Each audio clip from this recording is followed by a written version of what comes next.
En rouge et noir, j'exilerai ma peur, j'irai plus haut que ces montagnes de douleur. En rouge et noir, j'afficherai mon cœur en échange d'une trêve de douceur. Aujourd'hui, j'ai choisi de vous présenter un livre pour enfants et un autre pour adolescents. Tu te souviendras de ce que tu lui as dit et Petit bonheur, c'est dans un instant.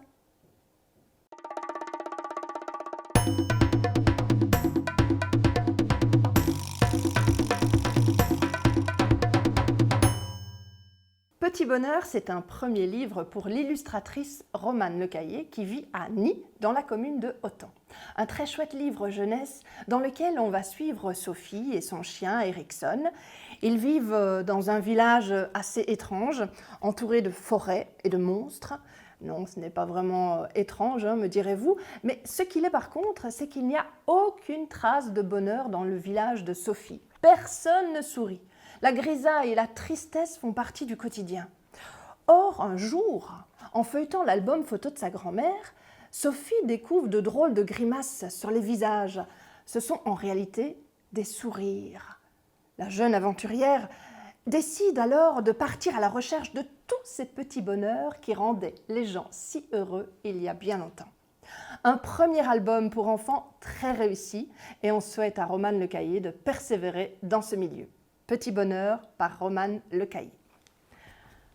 Retour à la réalité, avec un livre qui aborde cette fois un sujet sensible, celui de la communauté juive d'Arlon et la fuite de celle-ci lors de la Seconde Guerre mondiale.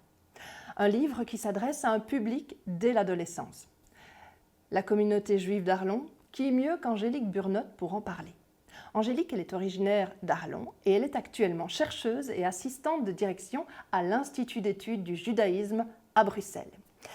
Alors pour écrire ce livre, Angélique a interrogé Mariette Jacob pendant près de 2 ans. Mariette, elle avait 18 ans lors de la Seconde Guerre mondiale et elle s'est replongée dans des souvenirs lointains mais ô combien encore présents pour décrire ce qu'elle et sa famille ont enduré pendant plus de 4 ans. Un témoignage émouvant, retranscrit fidèlement sous une forme théâtralisée, un magnifique hommage, un devoir de mémoire que nous propose la maison d'édition Les Oiseaux de Nuit avec « Tu te souviendras de ce que tu lui as dit » par Angélique Burnotte. Voilà, vous êtes désormais à la page. Bonne lecture et à très bientôt.